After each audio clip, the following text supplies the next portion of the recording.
ఇప్పుడు no cost cough syrup తో 60 రూపాయల విలువ గల ఇన్హేలర్ పూర్తిగా ఉచితం. దెబ్బకి దగ్గు జలుబు మాయం.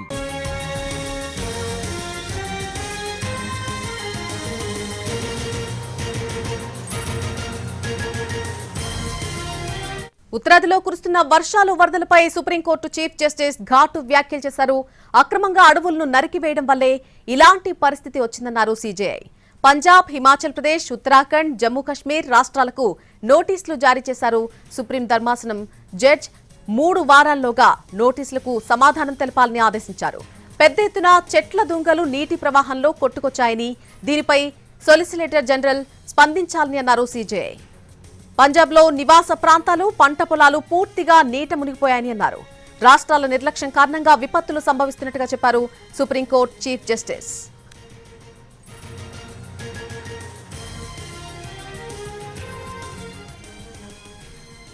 ఉత్తరాదిలో కురుస్తున్న వర్షాలు వరదలకు సంబంధించి సుప్రీంకోర్టు చీఫ్ జస్టిస్ ఘాటు వ్యాఖ్యలు చేశారు. అక్రమంగా అడవులను నరికివేయడం వల్లే ఇలాంటి దుస్థితి వచ్చిందన్నారు సీజేఐ. పంజాబ్, హిమాచల్ ప్రదేశ్, ఉత్తరాఖండ్, జమ్మూ కశ్మీర్ రాష్ట్రాలకు నోటీసులు జారీ చేసిన సుప్రీం ధర్మాసనం 3 వారాల్లోగా నోటీసులకు సమాధానం చెప్పాలి అంటూ ఆదేశించింది. పెద్ద ఎత్తున చెట్ల దుంగలు నీటి ప్రవాహంలో కొట్టుకొచ్చాయని, దీనిపై సొలిసిటర్ జనరల్ స్పందించాలని అన్నారు సీజేఐ. పంజాబ్లో నివాస ప్రాంతాలు, పంట పొలాలు పూర్తిగా నీట మునిగాయని చెప్పారు. రాష్ట్రాల నిర్లక్ష్యం కారణంగా విపత్తులు సంభవిస్తున్నట్టుగా చెప్పారు సుప్రీంకోర్టు చీఫ్ జస్టిస్.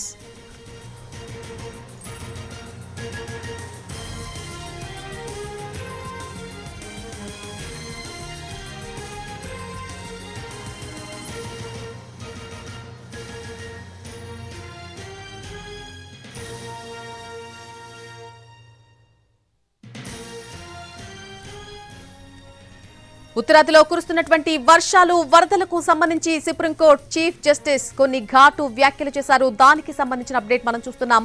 అక్రమంగా అడవులను నరికివేయడం వల్లే ఇలాంటి పరిస్థితి వచ్చిందని అంటున్నారు సీజేఐ. పంజాబ్, హిమాచల్ ప్రదేశ్, ఉత్తరాఖండ్, జమ్మూ కశ్మీర్ రాష్ట్రాలకు నోటీసులు కూడా జారీ చేశారు. 3 వారాల్లోగా ఈ నోటీసులకు సమాధానం చెప్పాలని ఆదేశించారు. పెద్ద ఎత్తున చెట్ల దుంగలు ఆ నీటి ప్రవాహంలో కొట్టుకొచ్చాయని, దీనిపై సొలిసిటర్ జనరల్ స్పందించాలని అన్నారు సీజేఐ. పంజాబ్లో నివాస ప్రాంతాలు, పంట పొలాలు పూర్తిగా నీట మునిగిపోయాయని చెప్పారు. రాష్ట్రాల నిర్లక్ష్యం కారణంగానే విపత్తులు సంభవిస్తున్నట్టుగా చెప్పారు సుప్రీంకోర్టు చీఫ్ జస్టిస్.